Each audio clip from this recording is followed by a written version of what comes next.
Thanks for coming this evening. 1968. It should, I think, have changed our view of our planet more than it probably did. So, what I want to do today is talk a little bit about where responsibility came from, which will be familiar to many of you in the audience, but not to everyone. It's my one chance to give a lecture to the Dean, which is to throw away. I want to talk about where the ideas came from. I want to talk about where we've come from with responsible tourism.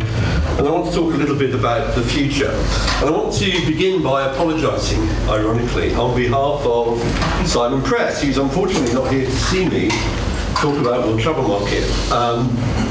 He will be here later and he'll say what he was going to say after my lecture, but he's been a little delayed getting here. But what I wanted to say about World Travel Market was that they did choose to use the Cape Town Declaration definition of responsible tourism before I was appointed as the advisor to World Travel Market on responsible tourism.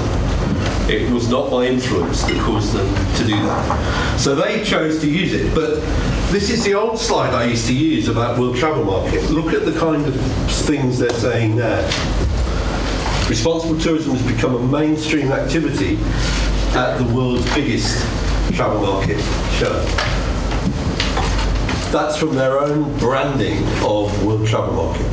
They've really taken responsible tourism since 2007 and put it centre stage of what happens at World Travel Market. Where did I come from with this? Well, I came to this kind of work because of the debates which were going on about ecotourism in the 1980s. And people were making all kinds of claims about how wonderful ecotourism was. And to be honest, I was always very sceptical about it. Baroness Chalker announced a research grant to look at it, and I won the bid for that money, took the work to the University of Kent, to the Durrell Institute of Conservation and Ecology. And sadly, the research confirmed what I'd always feared, which was that you could find individual examples of ecotourism, but if you look at the system level, if you look at the national park level, it's almost impossible to identify. Our planet. We live in this tiny bit, this onion skin. The carbon issue is one which is difficult for us to understand because we can't envisage what a ton of carbon dioxide in the atmosphere looks like. Very difficult to conceive of it. But the truth is, we live in a very finite world and we have significantly polluted our atmosphere. That has consequences for us, just as the way in which we polluted the seas has consequences for us. And in the new Masters, partly because I've been pushed to do it by the advisory panel, we've got a very strong context in terms of the perfect storm and the set of problems which confront us as a species. And a part of that problem is that we find it very difficult as human beings to imagine time. You know, tomorrow is a few hours away. It's been planned over the last year. Hotels which are built now will still be operating in 30 or 50 years. They've assumed that in their justification for building the hotel, but they haven't thought about the environmental implications. So one of the really big challenges is to get people to understand that relationship between nowadays, the long now, and tomorrow, and that we need to start to act now change the way tourism works. I really like that cartoon on the left.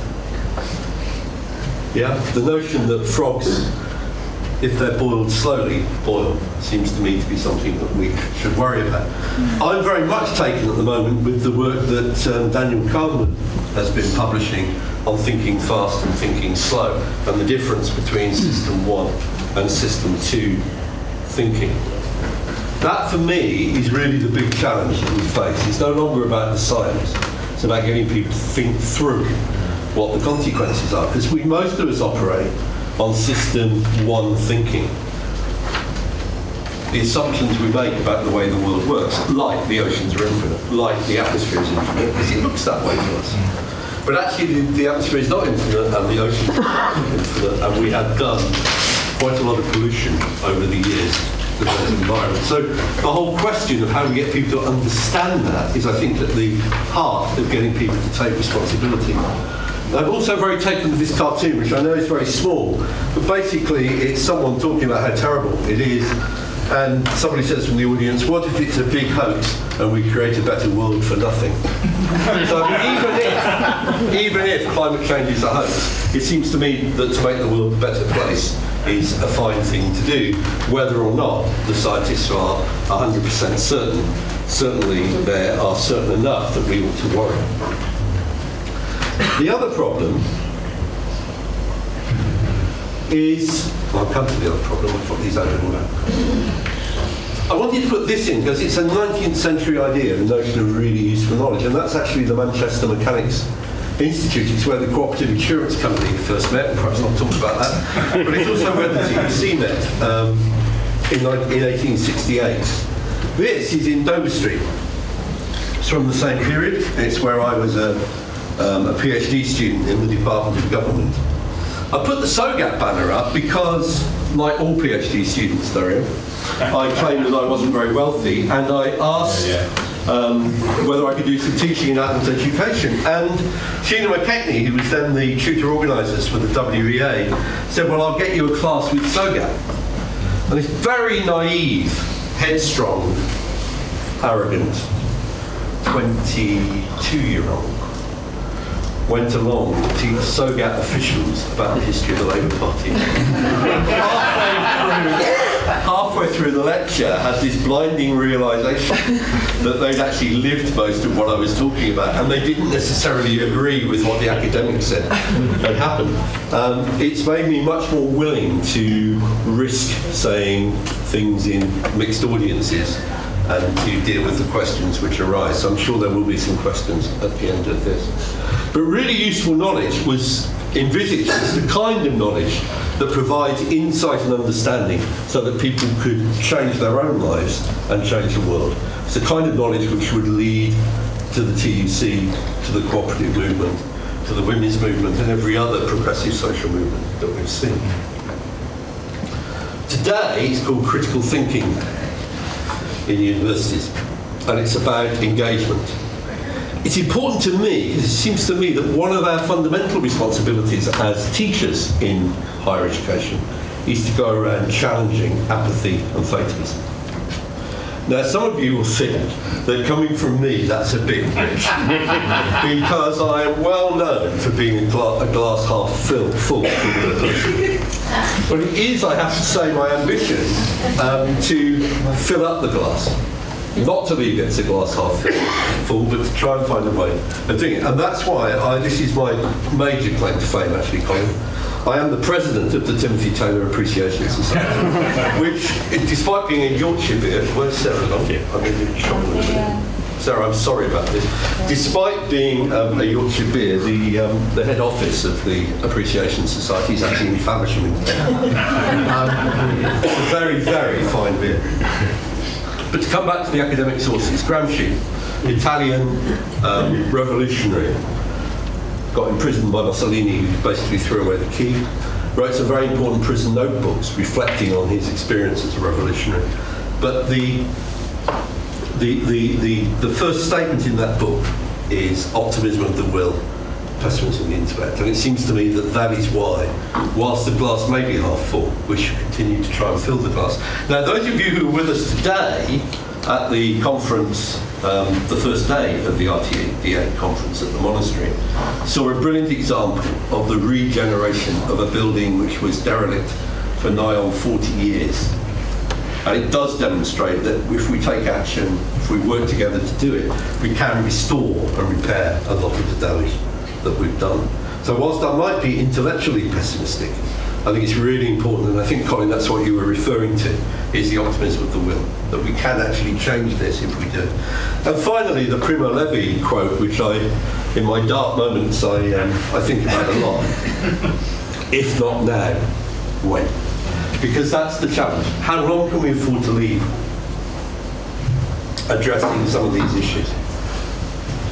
Now, the problem is that there's a hell of a long backstory to all of this. And I realise that many of the students I teach don't remember 1972. I do, kind of vaguely.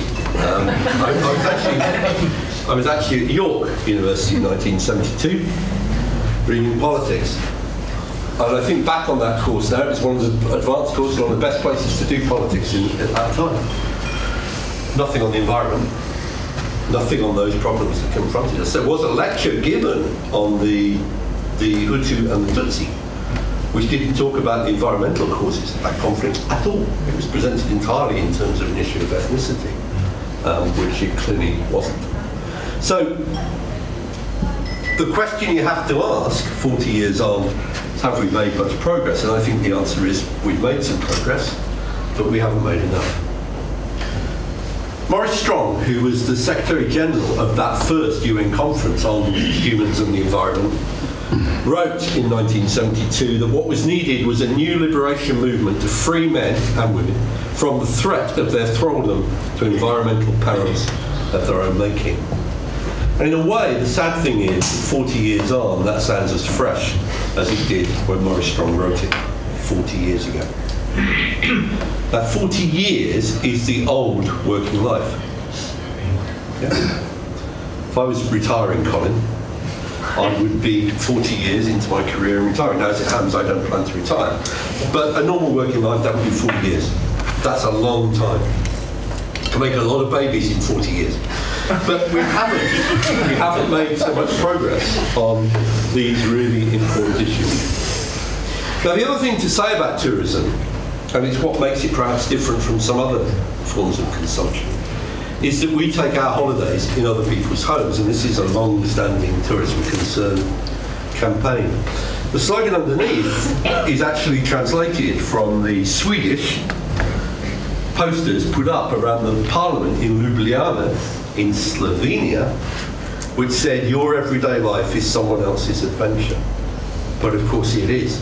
That is the truth of what tourism is. There's a lot of debate today. Mandy, who's here, was being very eloquent about it. But the whole issue of where that leaves local communities. There's a lot of tweeting in the conference today saying, this is somebody's people, these are people's lives. They are not a product. They are not an experience to be sold. You're talking about the way people live their lives.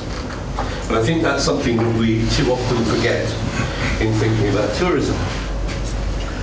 Now, the question that was debated at the end of the day, put rather more academically, is the one that we're trying to get to be a debate on Welsh National Radio, which is, does Wales use tourism, or does tourism use Wales? And as soon as you put a particular place into that question, the temperature rises. I think this is the question we need to ask more and more. Are we using tourism? Are we using it to make better places for people to live in and better places for people to visit? Or is tourism using the place? There's a lot of work being done, particularly by the bigger tour operators now, addressing precisely this question. And we'll hear about that tomorrow in the conference. There's some very progressive work being done by people who are concerned about it. This question applies everywhere. Now, in a way, it was Sir Colin Marshall, when he was chairman of British Airways in 1994, at the launch of the Tourism for Tomorrow Awards, who really let the cat out of the bag, when he said that the travel and tourism industry is essentially the renting out for short-term lets of other people's environments. The problem is who collects the rents.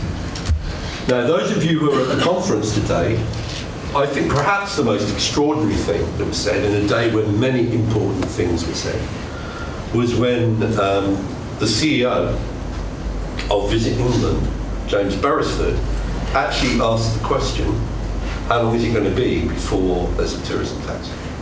Now, he may be right or wrong about that, but the very fact that the CEO of Visit England at an official Visit England event could ask that question in public is a straw in the wind, I think, for the way thinking is going to move.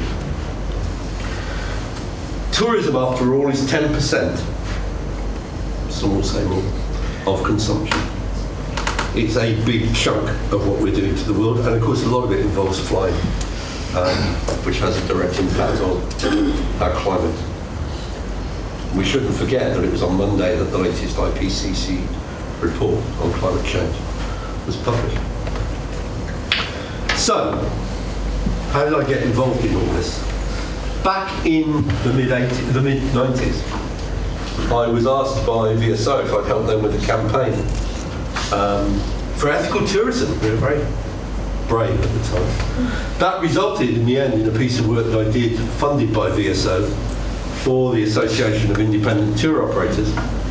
And they, much to my surprise to be honest, we did some research with their operators, we found out what they were doing, and they decided that they would publish a report looking at the impact of their tourism. And one of the things that they were prepared to say was that they had a potential to do both good and harm, and I didn't believe they'd publish the second bit. We are aware that all too often in the past the harm has outweighed the good. Very brave to do that in 2000. UK Federation of Tour Operators, which Martin was heavily involved with, came out with similar kinds of sentiments in 2003. I did some national generic guidelines for the South African government on responsible tourism in 2001. That led on, or in the context of Krippendorf's work, don't forget Krippendorf talked about needing rebellious tourists and rebellious locals, and that orders and prohibitions wouldn't solve the problem. What was needed was the ethic of responsibility. Now, to be honest, I'd not read Krippendorf, to my shame, when we did this.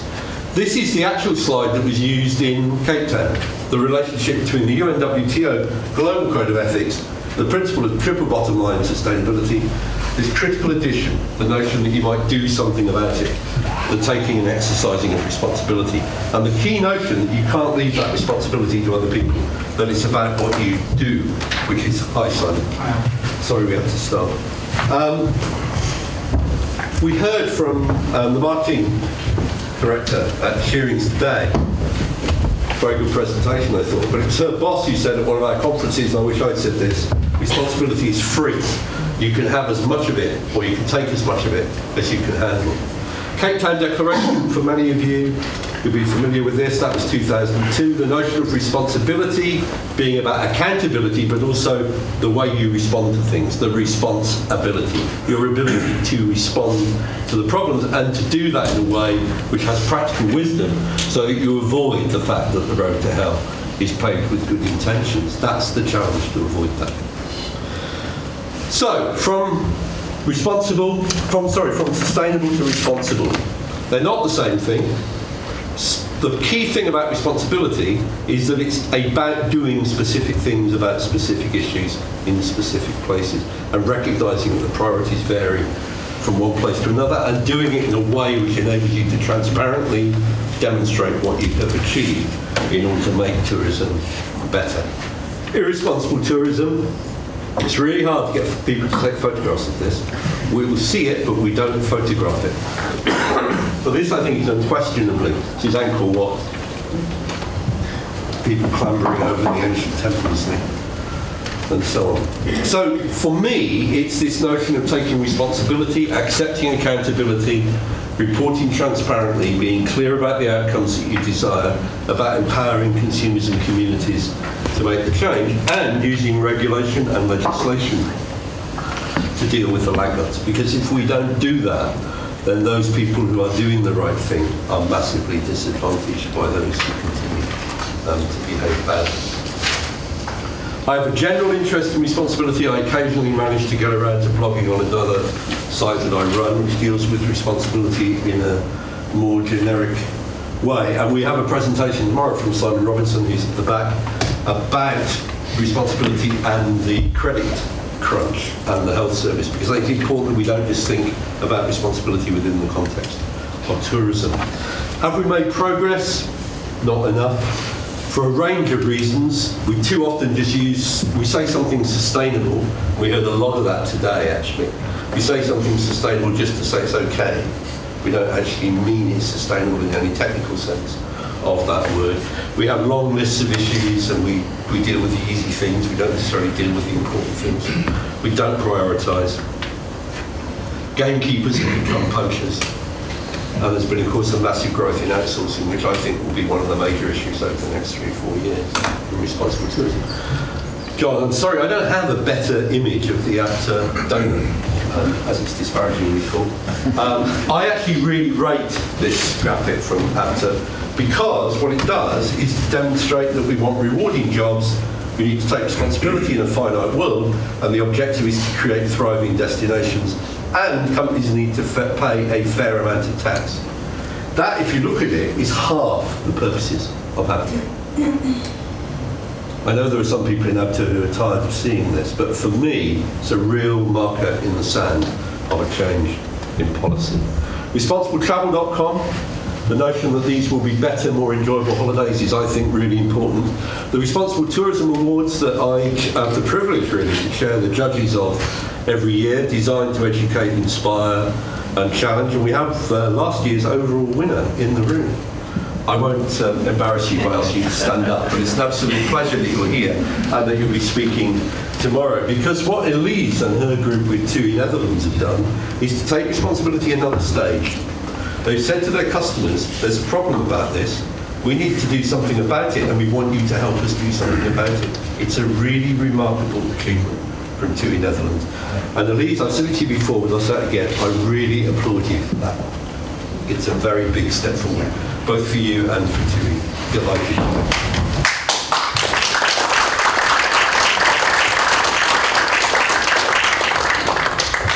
Justin Francis will be speaking as well tomorrow. He set up the Responsible Tourism Awards and asked me to share them. Thank you, Justin. I mean,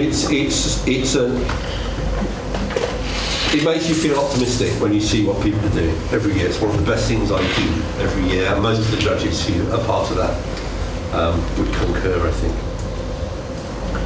Tomorrow we're going to be focusing very much on how we make change, how do we make better places for people to live in. And the critical thing here, I think, is to get agreement about the issue, get agreement about the solution, and get on and make the solution. And we'll hear a lot of examples of that through tomorrow. It's going to move very fast with a lot of good examples to be discussed. The current challenges, we need to move faster. We need to focus on what matters locally and, of course, on carbon.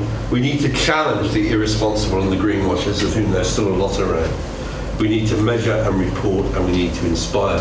But most of all, perhaps, we need to engage more people in the tourism sector, more consumers and government in making these changes. I'm excited by Responsible 100. I would say in their defence that this is their beta site. It's not the final site. It's a bit naff, I think. But what they're doing is giving people the chance to say what they're doing on a whole range of questions in public and then generate user-generated comment on it. And I think this is going to grow. The notion that you put out there what you're doing and you give the space to the consumer and anyone else who wants to comment the opportunity to comment. This form of engagement with the issue seems to me inevitably going to grow. Which brings me to what we're doing here. We've set up, with my arrival, the Centre for Responsible Tourism. We're about education for change. I make no apology. I was criticised heavily at Leeds, met by a few people for even implying that tourism could ever be responsible.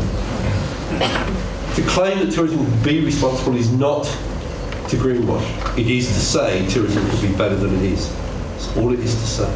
Nobody would query having an institute for health or an institute for social welfare. We can just as easily have a centre for responsible tourism. It's about education for change. It's about commitment to making tourism better. It's about pursuing the objectives of the Cape Town Declaration and with working with those in the sector and beyond tourism. It's about research and consultancy, but most important, it's about empowering students constantly to test the theory that they've learned in the classroom against reality. And many of the exercises that the students do, the assignments, are based upon taking the theory and testing it in practice. Because if we don't do that through action research and engaged scholarship, we risk just going on in a silo thinking that ecotourism is wonderful. We have to challenge that kind of thinking. Ecotourism would be wonderful, don't get me wrong. When it happens, it's wonderful, but there's not a lot of it about. It's about continuing professional development. These are actually photographs taken at a conference we ran last year in Dockland. I really love this kind of inspirational use of the quotes within the classroom. Private sector college in Dockland. So, we'll have a Masters in Responsible Tourism, which takes its first students this month, and will start on May the 1st. It's interdisciplinary. It's based on a lot of emphasis on leadership and change, far more than I've ever felt confident to do in the past. We'll be appointing some new fractional associates because for me it's really important that we employ people to teach and write material on this who've had experience of doing it and who may still be practitioners. We'll run seminars, symposiums and conferences as we did last year. We ran RTD8 in Barcelona, and Maria is here somewhere, but of course you can never, there's Maria at the back. She was part of RTD8. We'll continue to run short courses. We'll run panels at the WTM exhibitions. We'll run industry and destinations workshops. And I hope that we'll contribute to the undergraduate curriculum, because it's really important that the master's work does not exist in a vacuum separate from what happens at the undergraduate level. World Travel Market. Simon. Thanks. Simon will speak shortly after I finish. We have 2,000 participants every year at WTM London. It is the biggest responsible tourism event anywhere in the world. And it's an absolute pleasure for me to work with World Travel Market because I get to run panels with interesting industry speakers, very rarely academics, but occasionally academics, mostly with people from the industry, talking about what they're doing at the very cutting edge of responsible tourism. And much of it, courtesy of World Travel Market, is video. It makes the most wonderful teaching material for us. So it's a very synergistic relationship, I would argue.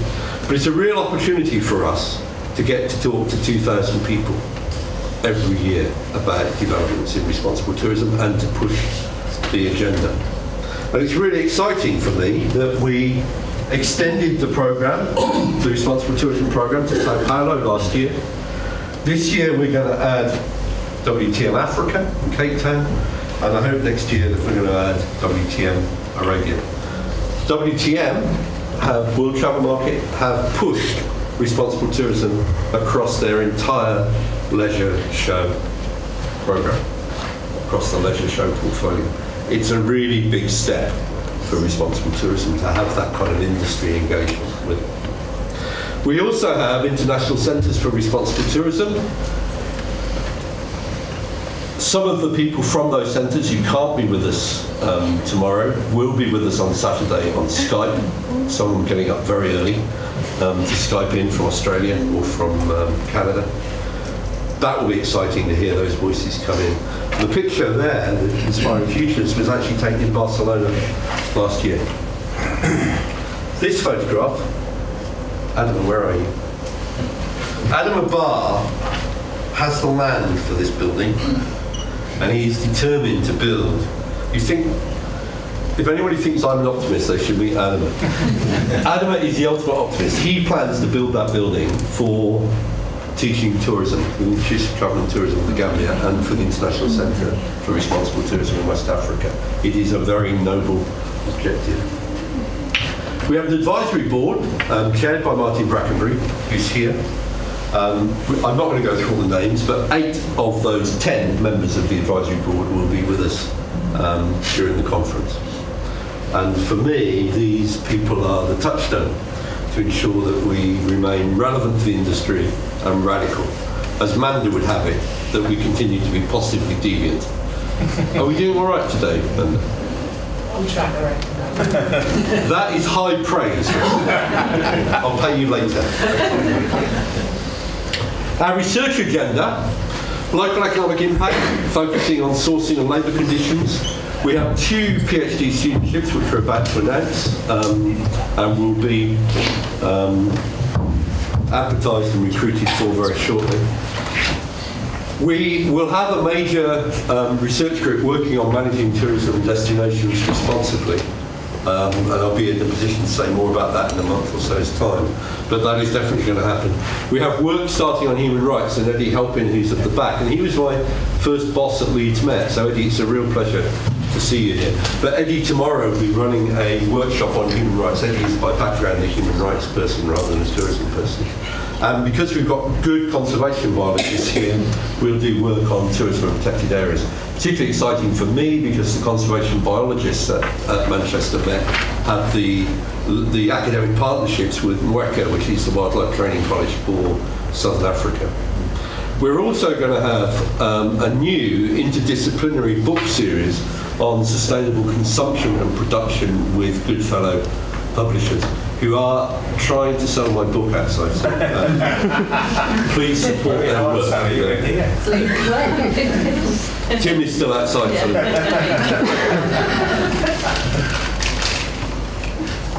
It's a real interdisciplinary challenge to tackle tourism responsibly. It requires holistic thinking. It requires holistic practice. I mean, I'm not sure I should say this on tape, but I do sometimes wonder how well I would do our masters.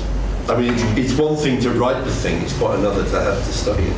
It's a tough course, there's no question about that, because of the breadth of the interdisciplinary content. But I think it's inevitable that people are going to be successful in this, need to have a really broad range of knowledge. We've got tourism, events, hospitality, food and fashion within the faculty. We're working closely with accountants from the business school. We work and will work more closely with the Centre for Aviation, Transport and the Environment, who are based here at Manchester Met. We will work closely with the conservation biologists, and we'll also work very closely with the people again here in the business school. Kathy is at the back and very kindly saw Simon in. Kathy works on place management and retailing here in the business school. We'll work very closely with her. So there's a real excitement about interdisciplinary work, which is possible here. Manchester A Certain Future is a city programme which we're becoming involved with, very important low carbon future for the city. It's exciting. We'll also be working with the Global Partnership for Sustainable Tourism. James, since you and I talked on the phone, I talked to Arab, and he has confirmed this. The UNEP have a focus on sustainable consumption and production, part of the 10-year framework programme after Johannesburg. The Hollings Centre for Sustainable Consumption and Production will be formed next year with new masters. We're adding to the Responsible Tourism Masters a Masters in Responsible Events, Responsible Hospitality, Responsible Food and Responsible Fashion. And that is the fault of the Dean, who at my interview, looked me in the eye and said, if you got the job, would you? And it was that form of question which obviously meant if you said no, you might not get the job. So inevitably one says yes. But I have to say, Colin, I left that interview really excited by the prospect. I think we can make a real impact in Manchester with this new centre. And I'm really pleased that the Centre for Responsible Tourism will be part of that next year. It's very exciting. And I thought I should just advertise it for the book at the back. I'm trying. Brilliant. Okay. At that point, perhaps I should just turn that off because it's a bit awesome. Keep book on. Simon, I'm really sorry that we misled you. No. But I'm really pleased to see you here.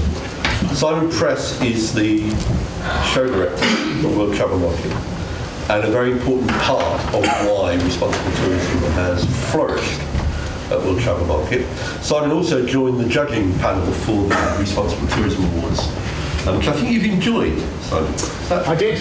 Would you like to just come and say a few words? Tutor there, so led me through the way for the first year. So Do you want to just come out and say a few words? yeah, no problem. Absolutely. Had a lovely tour of the campus. It's good to see there's lots of pubs still on university campuses. We didn't do a pub crawl, although I was escorted by two lovely female friends at the back there that I met at the original destination that we went to. They managed to drive us to Manchester. Thank you very much. And we eventually found our way here, which is great. And so yeah, we did do a pub crawl, I'll just assure you. Yeah, my name's Simon Press. I'm Senior Exhibition Director for World Travel Market. And I've got to put a slogan in there. It is the leading global event for the travel industry. There's another small one over in Germany as well called RTD8. Don't really talk about that one much. I certainly like to express how delighted I am to be here and to be invited here by Harold on behalf of World Travel Market to be sponsoring, no, to have sponsored the drinks reception. Sorry, I'm going the wrong way around here. There you go. For Harold, your inaugural lecturer at Manchester Metropolitan University. So thank you very much for the invitation. And it was the invitation, and by the way, can you sponsor the drinks? Absolutely, not a problem. So that's fine. I'm also really looking forward to attending tomorrow the 8th International Conference on Responsible Tourism. It's great that for the first time, my understanding, that the conference is actually being held in England. So highlighting the importance of responsible tourism is not just in the developing areas, but also in the more developed countries such as the UK and England itself. I'm sure or hope that many of you are familiar with World Travel Market. Just a quick raise of hands. Oh, I'm not going to be disappointed. There you go. Last year was arguably the most successful World Travel Market to date. That's not down to me. It's down to a massive team that I had back in London, where it's really sunny today, by the way. What is it? And we welcomed more than 50,000 industry professionals to the event over 4 days of the show last year. And they recorded, or they conducted, over £2.2 billion worth of deals that were result as a part of those 4 days. Phenomenal number. We don't just do that, we do a lot of research, we do ask lots of questions from the exhibitors and the visitor side as well, so you can qualify it. It is based on educational theory and stuff like that, so it's not just me going, what's a nice figure, we'll put that one down because that will sell more stands. The key part of the WTM success, though, getting to what we're here for over the next few days, or what you've been here for today as well, has been the Responsible Tourism Programme, which I hope many of you are aware of as well. Harold has been compiling the programme since 2007, when World Travel Market rebranded Environmental Awareness Day to World Responsible Tourism Day. I can't take any praise for that whatsoever. That was way before I joined the team. But it is now at the centre of World Travel Market's overall content offering, and the programme certainly does go from strength to strength. Harold has extended this work by running a responsible tourism programme for WTM's sister events, as we mentioned before. So we branched that out in Sao Paulo to WTM Latin America. Last year, repeating that again this year, which is taking place, just in case any of you are in the area in Sao Paulo, 23rd to 25th April. I won't be going, but never mind. Spreading the word, and also we've launched it in Africa as well, so thank you very much, Harold, for your continued effort and support and advice on extending the responsible tourism theme throughout what Harold said was the portfolio of leisure events, so thank you very much. I have personally had the pleasure of working with Professor Harold Goodwin for the past 5 years, and I'm still here. His knowledge, enthusiasm and commitment has certainly helped grow the WRTD programme to one of World Travel Market's most popular and most attended events over not just the 1 day, but now it broadens out over 3 days of the event itself. Well, World Responsible Tourism Day, as Harold said before, and I'll say it again, is now the largest day of international action on responsible tourism in the world, with exhibitors and companies all organising events, not just at World Travel Market in South East London in rainy November, but all around the world. They're having engagement days and action days on that day, on the Wednesday each year of World Travel Market. So that's absolutely fantastic, and that's very much down to Harold's involvement there as well. WTM World Responsible Tourism Day has captured the hearts and the minds of the industry professionals everywhere, and for this, Harold, you should be very proud of. It isn't just about talking about it, it is big business engaging in it. TUI Netherlands, obviously last year. And while I don't profess to be, or WTM doesn't profess to be an expert on the subject of responsible tourism, I've certainly learned a lot from Harold over the few years. While WTM has also benefited greatly from his involvement, we provide a platform and a stage, and sometimes a little bit of provocation to get the conversation going, but to ensure that the conversations are heard by the entire industry and on a global platform. So not just our show, but as Harold said, we film a lot of the content as well. It's all on the YouTube site, so everyone can download it whenever they want to see it, and we also live stream a lot of the stuff as well. It also goes out on all the social media, Twitter feeds, Facebook, LinkedIn, Google+, you name it, we cover it all as part of the WTM brief. Always tricky to monitor, but we still do it. Over the years, Harold has been an extremely trusted advisor on the WTM Responsible Tourism Programme, and also to the team overall, providing the best quality speakers and panellists from the industry and ensuring the top quality content is provided, guaranteeing that WTM are leading the way with the education of responsible tourism. I mentioned that little show in Germany on TV. They can't touch us on this, and that's thanks to Harold. So thank you very much for that. Last year, almost 2,000 people attended the WTM Responsible Tourism programme, some of WTM's most popular sessions, as I said before. This year, WTM's Responsible Tourism programme will be even bigger and better. Well, that's what I said, and we've said that it will be. So I said to everybody upstairs in Reed Corporate Towers that it will be, so we've got to deliver that, so that's fine. And we've already, and Harold's already confirmed a number of sessions that we're covering child protection, wildlife, and animal welfare and social inclusion, all key areas which I know have a growing relevance in the industry. My personal involvement in the Responsible Tourism Programme increased last year. Harold is seeing my lines there. When I was judge of the World Responsible Tourism Awards, and for that I thank the opportunity for that. It was absolutely eye-opening about everything that's going on around, big, small, and then on a global basis as well. It was a real honour to see such awe-inspiring responsible tourism initiatives from around the globe. So thank you for that opportunity. Thank you. Last year's overall winner, as Harold said, TUI Netherlands. For its work in developing policies and training staff to identify child abuse. That really precious subject and difficult subject to tackle, I would have thought, especially as from a corporate perspective, but hats off to you. You actually went out there and you've actually changed the insight and thoughts and beliefs of people from my understanding. And that must have demonstrated real leadership by raising the issues of travellers and encouraging them to report suspicious behaviour. It's not all about big corporates and tour operators and stuff like that. It's actually consumers reporting that through as well. It's absolutely fantastic. WTM this year will follow suit and make child protection a key theme of the Responsible Tourism Programme.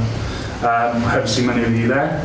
I hope you don't get lost. There aren't that many pubs around Docklands or East London, and I think it's a little bit rougher than around here actually, so yeah, don't get lost. All welcome on Wednesday the 5th of November, World Responsible Tourism Day, so I do hope to see many of you there as possible. Many thanks for your time. Hope you have an absolutely fantastic next few days as well, and once again, thank you very much, Harold Goodwin, and all the best for the new course. Much apologies. Thank you.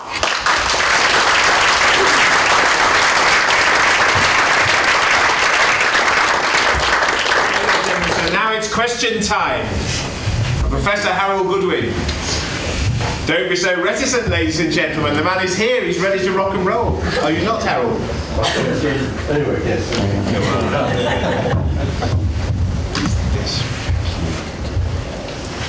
Yes, thank you. I applaud what you've done, Michael, from the Yellow Railroad Tourism Consultancy.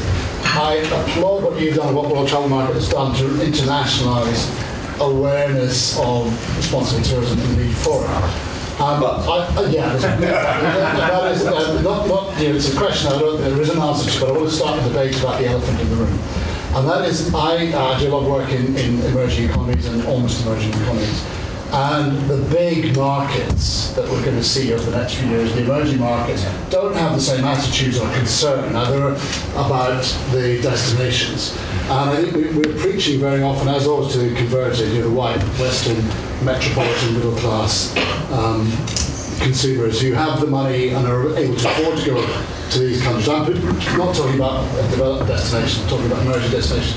And I see a real threat where there are some countries who at the moment don't really care a jot about the nature, the culture, the people. And I think that's an issue. I don't want to be so arrogant to say we've got to go in and tell them what to do, but I was doing some consulting in an Asian island recently, and I could see a bunch of divers from one of these emerging economies came, and they were so over the moon about this because they were dropping 5 times the money that their Australian and other main markets were dropping.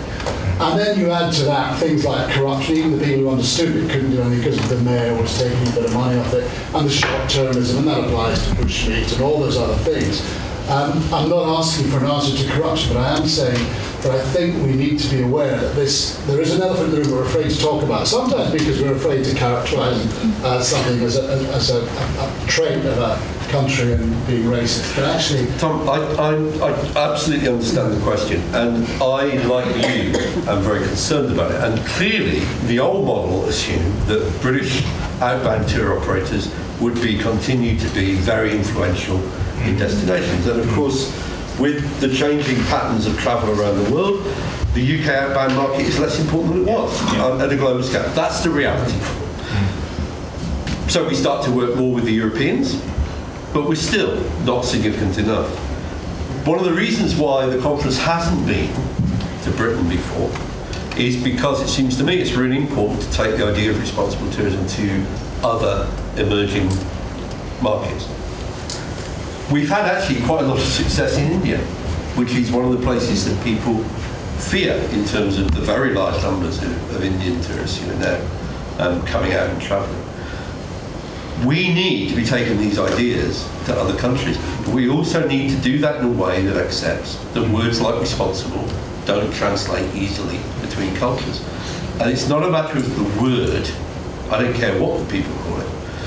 It's about the principle of responding to the challenge, doing something about it, being transparent, and reporting in a transparent way what you've done. And actually, that argument is one that you can make. Now, there's lots of cultures where we haven't done it. We haven't done it in China.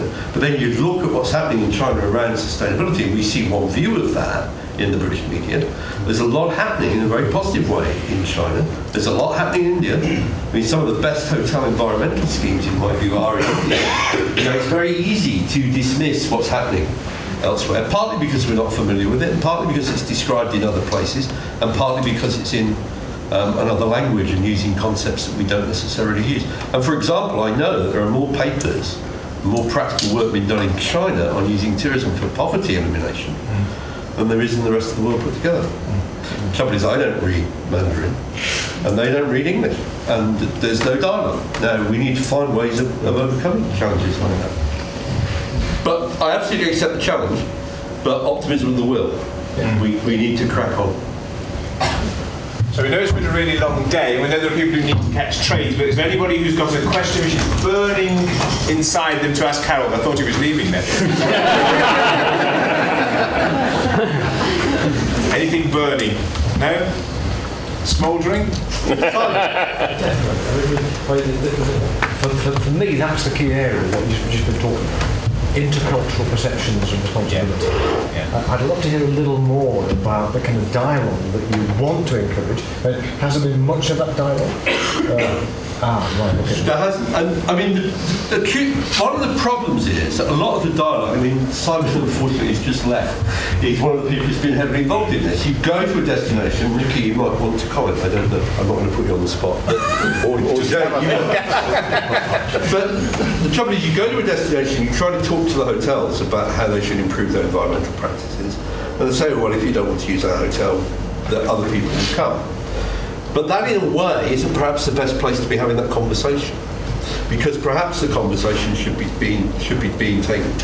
taking place somewhere else, where you're actually engaged more at the cultural level with the thinkers in those societies and spreading the message. At the moment, I think a lot of that discussion is happening around particular hotels and particular resorts where there are challenges, rather than getting to a more generic discussion. And I don't think we've really found the ways to do that. We've found them in Europe because we've begun to see more of the trade associations engaging with sustainability. But we haven't, I think, really moved that on with other countries, and that's clearly one of the priorities. It's not going to be me that does that, because I don't have the languages. You know, in a sense, what we need are people with those languages going back to have those discussions. We need to. Sorry, don't you think that's already happening via social media and the groups that exist that are then paraphrasing at a lower level and then moving up? I think the difficulty with social media, I completely agree, but the difficulty is that social media is really good at information. It's less good at the more in-depth discussions and so on that need to be had. I mean, I toured enough in China to know that I would not be able to recast responsibility in a way, probably even if I had the language, that would make sense within a Confucian tradition. And what we need is to get to a much more international participation in our courses. And it's getting better, but and we need to hurry up. And clearly, what I said at the beginning is true, but it's a big challenge to do this interculturally. Do you have any more questions? Amanda? Good question, Harold. There's a growing cohort of very respected economists now who are looking in an increasingly investigative fashion at our current neoclassical economic paradigm. In fact, one of the tweets this morning asked, what would tourism look like in a degrowth scenario? I thought you were going to ask me that question. I'm going to... It's nearly time to talk. A few minutes, Harold, don't worry. Is it? Oh, yeah. Sure. A few minutes for this answer, yes. I thought part of the answer actually came from I forgot, I'm embarrassed now because I've forgotten his name. I've had a stressful day, but the man who was talking about Suffolk Coast, Alex. I thought what Alex had to say was really interesting. And I also, Jason, at the risk of spoiling the day, you know that I think the best campaign Visit England ever ran was the Enjoy Every Moment campaign. Yes. The thing about the Enjoy Every Moment campaign that Visit England ran was that it was talking about what you could do in your local area, whether you were a local resident, a commuter, doing it in your lunch hour, a domestic tourist, or an internationalist. It was really great to actually just level that playing field and say, look, these are these fantastic experiences that you can have. And I think part of the answer, though, is that people will find that excitement more locally. And we need to work at that. I used to be challenged, unfortunately Jack's dead, but Jack, when I used to travelling abroad, Jack would say to me, Harold, why are you bothering to go abroad? You can find all of life within 25 miles of Faversham. And I'm not entirely sure Jack was wrong in retrospect. I mean, at the time I was young and rather arrogant and thought, no, Jack, that's not true. Actually, as I get to know Faversham better, I'm not so sure that Jack wasn't right. There was a great deal of wisdom in Jack about that. And I think that's what we're going to have to accept. And most people's lives, 100 years ago, most people, unless they went to war or were involved in trade, would not have gone more than 30 miles from home. And there's going to be far less moving around the world. For the carnivores amongst you, you'd probably be eating less beef as well, so make the most of it while it's still there. The world is going to change, and we won't be able to stop that. I mean, some of the zero growth will happen just force majeure. Some of it will happen because we sensibly adapt. It is going to happen. Jason, is that your hand wanting to? No. What a suggestion. Yes. And then Hayley. People back tourism concern.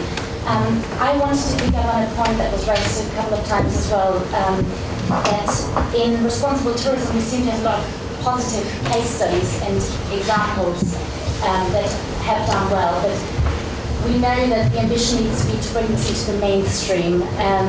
And our speakers here also sort of alluded to the fact that yes, the markets are shifting to emerging markets and so forth, but we can't argue that we have achieved a breakthrough in the mainstream here yet either. If I can stay in a hotel in London tomorrow and the people who make my bed don't get paid minimum wage. So what needs to happen for this to really arrive in the mainstream? What are your thoughts on that, Harold? I think it's very easy to pick up one issue, and it's an issue, you picked a good one, this is one I feel very strongly about. It's very easy to pick up on one issue and to say therefore no progress has been made. And it's one of the reasons that we were successful with the VSO campaign, was that we didn't say that. We said, look, there's a range of issues and we need to know what people are doing about each of these issues. And in some areas there's been progress, in lots of areas there hasn't. You picked on the issue which you know I feel very strongly about. I feel very strongly that people working in London hotels are not properly paid. I feel also strongly, not just that that's a human rights issue, because it sure as hell is, but I also feel angry about it because my taxes subsidise the employment practices of hotels who make big profits. It's not acceptable. In the long run, that is going to be changed. We know that 3 political leaders of 3 very different political parties are all committed to stopping the welfare subsidies of people in employment. That's going to change. The hotel industry will have to adapt to that. Some of the problems are solved by action which happens across sectors. Some of the problems are solved by action that takes place in particular sectors. So if you look at carbon and buildings, hotels will find themselves under increasing pressure of new build to comply with building regs. It'll be the same with labour conditions in hotels. Those regs are going to change across the sector. Those pressures will come. I just don't accept that we haven't been making progress with the mainstream. When I was first involved with World Travel Market, Simon, Environment Day was dominated by small operators. And I still get quite a lot of personal animosity because I've shifted the way we do it, and we now do most of our work with medium and big operators, because they're the people who make a real difference. You don't change a system by changing what the small guys do. You change a system by working with the big guys to change the way they do business. And I would argue we've seen massive progress in that. TUI, Thomas Cook, Virgin, you can find examples across the sector now. And you look at the way that those companies are reporting on their objectives and their progress against those objectives, and you see real change. Is enough being done? No. No, the glass is still half empty, but I believe the glass can be filled up. But it doesn't help if we don't recognise the progress which is made, and that's why the awards are so important. I still remember, Justin, you remember it as well, when we gave the first award to a big operator, and it was Eurostar. I was stood at the back when we gave that award, and there were people booing. People don't do that anymore. Give the award to TUI Netherlands, people applaud. That's a big change in 5 years. 5 years ago, people booed. They don't know. That's an indication of the fact that we've made change.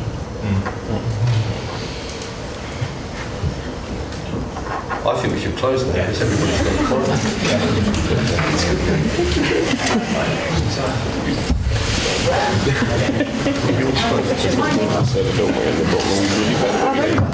So, ladies and gentlemen, can I, on your behalf, thank Professor Harold Goodwin?